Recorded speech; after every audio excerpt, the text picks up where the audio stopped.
미국 방문 키워드 찬양. 코로나라는 불청객으로 하모니를 잃어버린 세월을 다시 찾아오는 시간이 오래 걸리지는 않았습니다. 아마도 그건 고백 속에 충분히 녹아든 은혜의 향기 때문일 겁니다. 초보 운전 같은 투박함으로 통기타를 튕기며 목청 높였던 청춘의 날들이 그리워지고, 작곡이 뭔지 몰랐어도 오선지 위에 음표들이 하나 둘 줄을 서는 신비는 긴긴 날들 지치지 않고 밤을 낮삼아 부른 익숙함으로 우리의 친구가 되었습니다. 노래로 시작한 즐거움이 찬양의 기쁨으로 드려지고, 그 어떤 한마디 외침도 오늘을 살게 하는 힘이 되어 오늘도 그 사랑 하나로 충분한 천국 찬양대로 살아갑니다. 오늘 이 기쁨 가득한 삶을 위하여라고 하는 말씀을 함께 나누면서 이 시를 통해서 내 안에 있는 그 참 기쁨, 하나님을 향한 그 사랑하는 마음을 어떻게 표현하고 살 것인가, 또 하나님이 나에게 주신 그 사랑을 생각할 때에 너무 기뻐서 어쩔 줄 몰라 하는 어린아이와 같은 그러한 심정으로 찬양을 하고 또 기도를 하고 또 말씀을 듣고 그렇게 살아가는 것 같습니다. 그래서 찬양 부르는 그 하나만으로도 내 삶이 정말 너무나 행복하고 기쁠 수밖에 없다라고 하는 고백을 드리게 됩니다. 많은 사람들이 참 행복을 위해서 살아갑니다. 요즘 많이 힘들어합니다. 제가 지난주에 수도원에서 일을 마치고 이제 택시를 타고 집에 오는데, 그 택시 기사님과 이야기를 나누면서 왔습니다. 제가 저는 택시를 탈 기회는 많이 있지 않지만 택시를 탈 때마다 제가 과거에 대리운전을 하고 탁송을 운전을 해봐서 운전하는 분들의 노고를 좀 많이 잘 압니다. 그래서 택시를 타고 그러면은 기사님들이랑 대화를 제가 합니다. 많이 힘드시죠? 그랬더니 기사님이 하시는 말씀이, 왜 갈수록 점점 더 힘들어지는지 모르겠어요. 그래요. IMF 때보다 더 힘들어요. 그래요. 이 얘기를 제가 사실 한두 번 들은 게 아닙니다. 정말 많은 사람들이 계속해서 좀 답답한 가슴을 안고 살아가는 모습들을 이렇게 접하게 됩니다. 거기에 우리 사회의 문제까지, 정치 문제, 그죠? 정치, 사회, 경제, 문화, 교육 전반적인 면에 있어서 참 굉장히 피곤하게 하는 이러한 우리의 삶이 이어지는 것을 보게 됩니다. 근데 우리가 지금 여러분 이 빌립보서 말씀을 함께 나누고 있습니다만은, 오늘 본문으로 돌아가서 보면은 사도 바울은 이 빌립보 교회의 온 성도들에게 기뻐하며 살 것을 말씀하고 있죠. 오늘 4절 말씀에 주 안에서 항상 기뻐하라. 내가 다시 말하노니 기뻐하라. 여러분 몇 번이고 드린 말씀이지만 빌립보 교회는 사도 바울에 의해서 유럽에 처음으로 세워진 교회입니다. 그렇죠? 대부분이 이방인들로 구성된 교회예요. 유럽 최초의 교회.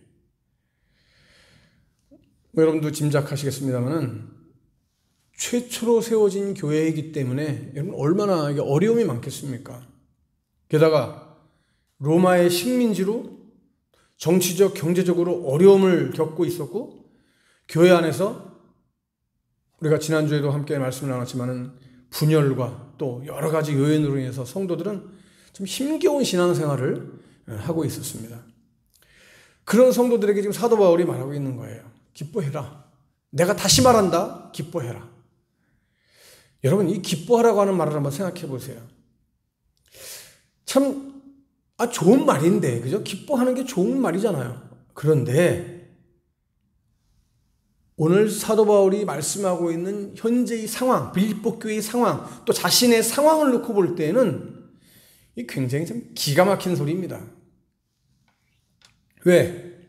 당시 빌립보 교회 성도들은 절대로 기뻐할 수 있는 환경에 놓여 있질 않아요. 첫 번째로 경제적으로 어떻게 해요? 가난해요. 정치적으로는 뭐예요? 식민지예요. 그리고 지금 교회 안에서는 어때요? 이단이 있고 이단의 분쟁이 있고 또 분란이 있어요. 육신적으로나 영적으로나 굉장히 고달픈 사람들이에요. 한마디로 피곤해요. 짜증나요. 그런 삶이란 말이에요. 그런데 사도 바울이 뭐라 그래요? 기뻐해라. 다시 말한다. 기뻐해라. 야, 지금 내가 처해 있는 환경 자체가 도저히 기뻐할 수 없는 상황인데 어떻게 기뻐하라고 하는 겁니까? 불안하고 초조하고 뭔가에 쫓기며 정말 헐떡이고 있는 그러한 삶이 현실인데 어떻게 기뻐하라고 하는 거죠? 그럼에도 불구하고 사도 바울은 기뻐하래요. 항상 기뻐하래요. 항상이라고 하는 말, 여러분, 항상. 비가 오나 눈이 오나 바람이 부나 슬프나 즐거우나 건강하거나 아프나 부유할 때나 가난할 때나, 그죠? 이게 항상이라고 하는 말입니다. 언제든지 아무 때나 기뻐하라는 거예요. 여러분, 사람 심리가 그렇지 않습니까? 즐거울 때는 기뻐할 수 있고 신나죠. 그죠? 모든 일이 문제가 없을 땐, 잘 풀릴 때는 말하지 않아도 기뻐해요. 그런데 여러분, 우리 사람의 마음이 여러분 그렇잖아요. 아프면 짜증나는 거잖아요. 일이 잘 안 풀리면 짜증나잖아요. 감옥에 있으면은 우울하잖아요. 그렇죠? 감옥에는 안 있어봐서 제가 모르겠습니다만 어쨌든지 그럴 것 같아요. 어떻게 기뻐할 수 있겠어요? 사실상 불가능한 얘기죠. 그렇다면 여러분, 사도 바울이 지금 불가능한 이야기를 지금 정말 너무 허울 좋게 하고 있는 거예요. 그래요? 여러분도 그렇게 생각하십니까? 아니죠. 그렇진 않죠. 허울 좋은 모습으로 사도 바울이 얘기하고 있는 건 아니에요. 다른 사람들이 볼 땐 그렇게 보일 수가 있다 이 말이에요. 아주 중요한 말씀을 지금 빼놓지 않고 있어요. 여러분, 그 말씀이 뭐라고 했습니까, 여러분? 어떻게 그게 가능하다고 그랬어요? 항상 기뻐하는 게 주 안에서. 그죠? 주 안에서. 사람이 여러분 항상 기뻐하는 거, 이거 불가능한 일이에요. 그러나 주 안에 거할 때, 주 안에 있을 때, 이때는 모든 일에 감사할 수 있고 기뻐할 수 있다라고 하는 거예요. 그러니까 여러분, 주 안에 거한다라고 하는 건 뭐예요? 내가 주님과 하나가 된다라고 하는 뜻이잖아요. 내가 주님 뜻 안에서 전폭적으로, 그 주님 뜻 안으로 전폭적으로 달려 들어간다는 거예요. 그죠? 주님의 섭리에 나 자신을 온전히 맡기는 거. 여러분, 사도 바울을 한번 보세요. 우리가 많은 신뢰들을 이렇게 주변에서도 찾아볼 수 있겠지만 성경을 통해서 보면 사도 바울을 이런 보시면은 지금 사도 바울 이 편지를 쓰고 있는 게 여러분 어디서 쓰는 겁니까? 감옥에서 쓰고 있잖아요. 그죠? 감옥에서 당하고 있는 어려움. 여러분 한번 생각해 보세요. 난 감옥 안 갔다 왔기 때문에 몰라라고 하지 마시고 한번 생각해 보세요. 감옥 갔다 오신 분들 얘기는 많이 들어봤잖아요, 우리가. 감사할래야 감사할 수가 없고 기뻐할래야 기뻐할 수 없는 상황. 그죠? 그런 상황이잖아요, 지금. 그럼에도 사도 바울은 어떻게 하라고요? 기뻐하래요. 주 안에서 항상 기뻐하라. 여러분, 바울이 지금 주 안에서라고 하는 말을 강조한 것은요, 고난의 환경에서도 기뻐할 수 있는 것은 주 안에 거할 때 가능해지기 때문에 그렇게 지금 말하고 있는 거예요. 여러분, 사도 바울은 예수 그리스도를 만난 이후로 사도 바울은 항상 주 안에, 주님 안에 거했던 사람이잖아요. 로마 감옥 안에서도 기뻐할 수 있었고요. 빌립보 감옥에서도 지금 찬송할 수 있었던 거예요. 그래서 주님 안에 있기 때문에. 자신이 당하고 있는 고난, 어려움, 이 모든 여건을 생각하면 슬플 수밖에 없죠. 아플 수밖에 없죠. 괴로울 수밖에 없죠. 원망이 나올 수밖에 없는 상황이잖아요. 그렇지만 그 속에 뭐가 있습니까, 여러분? 바로 사도 바울이 뭘 느낀 게 뭡니까? 그 속에서 예수 그리스도의 손길, 예수님의 손길을 그는 느꼈고요. 예수님의 도우심을 그는 느꼈고요. 하나님의 섭리와 경륜이 있다라고 하는 것을 체험했어요. 이것을 생각하니까 어떻게 해요? 찬송할 수밖에 없고 기도할 수밖에 없어요. 기뻐할 수밖에 없어요. 자, 그럼 한번 여러분들에게 물어볼게요. 여러분, 지금까지 살아오시면서 여러분 언제가 제일 행복했습니까? 여러분 행복했던 때가 언제예요? 누군가로부터 정말 따뜻한 뜨거운 진심의 사랑을 받았을 때, 또 내가 누군가에게 그러한 사랑을 베풀어 줬을 때 제일 행복하다고 느끼지 않을까요? 저는 그런데요. 여러분, 사람이 사랑을 통해서 기쁨과 행복을 찾을 수 있다는 것은요, 이거는 만고불변의 진리예요. 하나님의 사랑을 보면 알 수가 있어요, 우리가 그것을. 나를 향한 하나님의 사랑. 그죠? 제가 왜 그토록 사랑 하나로 충분합니다라고 얘기를 합니까, 여러분? 하나님의 그 사랑 하나, 그 하나면요, 모든 만사가 다 오케이예요, 여러분.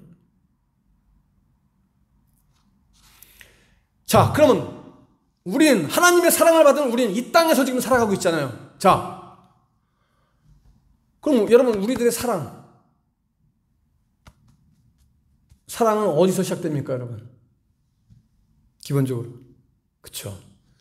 인간관계에서 시작돼요. 사람과 사람의 관계 속에서 사랑이 오고 가는 거예요. 이 사랑이 싹 틀 때 인간은 최고의 기쁨과 행복을 발견하게 되는 거예요. 자, 여러분 5절 말씀 보세요. 너희 관용을 모든 사람에게 알게 하라. 주께서 가까우시니라. 관용을 모든 사람들에게 알게 하래요, 여러분. 여러분, 관용이 뭡니까? 바로 여기서 말씀하고 있는 관용, 이것이 바로 사랑이에요. 우리 사람이 사랑을 주고받으면서 기쁨을 느끼듯이 관용을 베풀어 줌으로써 더 큰 기쁨을 얻을 수가 있는 거예요. 여러분, 제가 정말 이제 인생의 이 후반전에, 사역의 후반전에 정말 감사하고 있는 게 뭔지 아십니까, 여러분? 언젠가도 말씀을 드렸겠지만요. 사실 제가 이런 야간업소에서, 밤의 세계에서, 그 밤의 세계에서 일하는 사람들과 접촉을 해서 그들에게 하나님을 소개하고 복음을 전하게 될 거라고는 저는 꿈에도 생각 못했어요. 꿈에도 생각 못했을 뿐만 아니라 그것이 목사로서 할 일도 아니다라고 생각했을지도 몰라요. 그랬던 거야. 그랬으니까 안 했겠죠. 그런데 어쨌든지 여러분, 미필적 고의에 의해서 맨 처음 먹고 살기 위한 방편으로 갔지만 그곳에서 만난 영혼들이 나에게는 너무나 소중한 존재들이 되었다는 거죠. 복음을 전할 대상이 되었다는 거예요. 며칠 전에도 한 친구가 저한테 그런 얘기를 해요. 형님, 왜 이렇게 살기가 점점 더 힘들어지죠? 그런데 형님 아침 편지를 보면은 맨날 좋다고 하는 얘기만 쓰네요. 뭐가 그렇게 좋냐고 그래요. 현실은 힘들어 죽겠는데. 그래서 제가 그랬어요. 그래, 네가 말하는 것처럼 현실 힘들지. 왜 나라고 안 힘들겠냐? 내가 하나님이 아니니까. 나도 사람이야. 나도 이 세상에서 사는 게 지금 너무 힘들어. 보면 모르겠냐? 네가 힘들면 나도 힘든 거야. 너나 나나 다를 바가 뭐가 있겠어. 나도 힘들어. 그런데 내가 너랑 조금 다른 게 있다면은 내가 볼 때 그래. 이게 뭐 정답은 아닐지 모르겠지만 내가 볼 때는 너는 아직 내가 볼 때 아직 하나님을 온전히 전적으로 내 아버지로 고백을 못하는 것 같아서 그런 것 같아. 내가 볼 때는. 그랬어요, 제가. 나는 그래도 목사지 않냐. 나는 목사인데 너보단 나아야지. 웃으면서 그런 얘기 했습니다만. 그러면서 제가 그랬어요. 그래, 많이 힘들지. 아무튼지 그래도 힘내. 제가 우리 밤이라는 친구들한테 자주 하는 말, 많이 하는 말 가운데 하나가 그겁니다. 야, 살아있음이 기쁨이고 행복이야. 살아있는 것이 행복이야. 감사하자. 그런 얘기를 많이 합니다. 그러면서 덧붙이는 얘기 마지막으로 내가 널 위해서 항상 기도하고 있어. 얘들이 또 말은 잘해요. 또 보면. 그러면 뭐라고 하는지 알아요? 알죠. 좀 더 세게 기도해 주세요. 그래요. 자긴 기도도 안 하면서. 더 세게 기도해 달래요. 그래서 알았다. 같이 기도하자. 같이. 제가 그럽니다만. 관용, 사랑입니다. 여러분, 우리가 놓쳐서 안 될 게 있어요.